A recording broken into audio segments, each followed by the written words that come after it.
Everyone, this is David Hirsch with another word on the Lost Highway, and I'm here still in the Shenandoah Valley at a beautiful farm, and I just saw these beautiful horses in the background. There's only one now, and another little one was here earlier, but I was praying and asking God to show me some things today that He wanted me to develop in my spirit in order to minister to all of our friends who watch these videos here in America and around the world.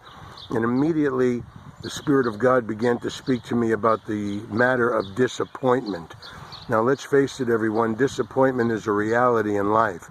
We've all been disappointed, right? We've all been disappointed over situations, maybe with people, and perhaps even in our lives we've disappointed others. It's quite possible.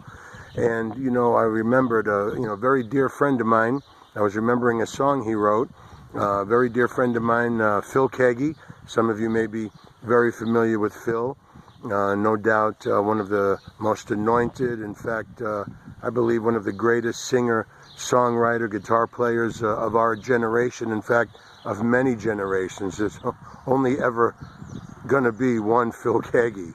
Nobody's ever been born like him before him. And I doubt anyone will ever be born like him after him. He's a genius.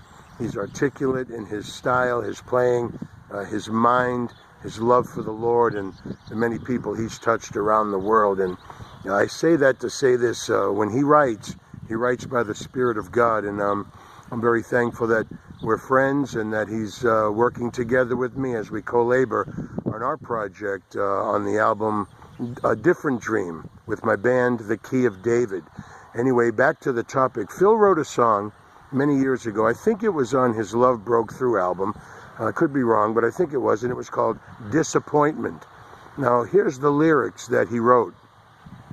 Disappointment, his appointment.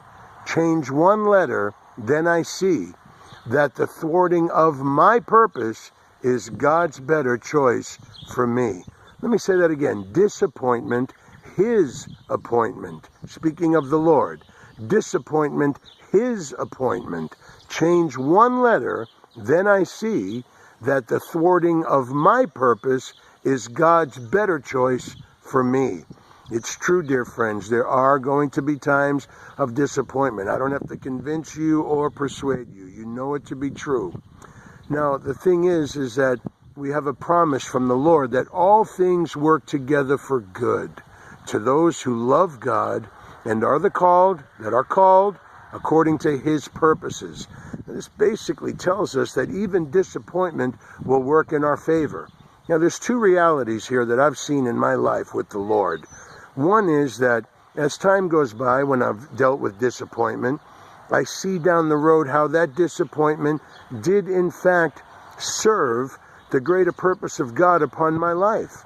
It ended up being a blessing to me. At the time, it was difficult, very hard to deal with, very hard to bear. I remembered in some disappointments praying, and asking God for grace so that I wasn't angry or frustrated or even embracing doubt. And of course, the Lord was merciful and good, and he helped me through that by his Spirit. But I saw where some disappointments were absolutely beneficial. And here's the other reality. There are some things that I haven't seen in my life based on previous disappointments that have been beneficial to me. The Lord has not yet revealed that to me. And you know what? He may never reveal that to me. And he doesn't have to. I've placed my trust in him. I don't know why sometimes these disappointments come. However, I have seen over the many years that these disappointments serve me. They're beneficial. Like Phil's song, His Appointment. Change the D to an S. Instead of disappointment, his appointment. You change one letter, and then you see that when things didn't work out for us, it was God's better choice for us. And I've seen that over the years, but there's also been times where I haven't seen that. I don't know why yet previous disappointments happened or how they're serving me. But the end result is, in this life, I don't need to know. All I need to know is the Lord loves me, as I know the Lord loves you. If you're dealing with a disappointment right now, give it to him. Give it to him. Ask him for the grace and the patience that you need, and the trust and faith necessary to navigate through the waters of disappointment. Don't try to figure it out. Just hoist the sails. Don't even chart a course. Believe me. Just hoist your sails and let the wind of God blow you in the direction of his perfect will.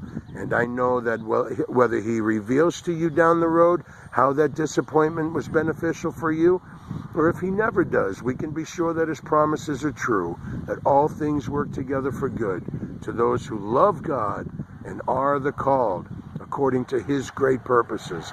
And I know that's you. And if not, just ask Jesus Christ into your life. Admit you're a sinner. Ask him for forgiveness. Let him wash you with his precious blood. You can start all over today with God and move forward in the realm of the supernatural. It's the only way to live. Well, David Hurst signing off with another word on the lost highway, and we're covering many highways on this trip to be a blessing to you. Pray for us. Lots of work to do, lots of miles to cover, but always remember, God's love never fails. God bless everyone.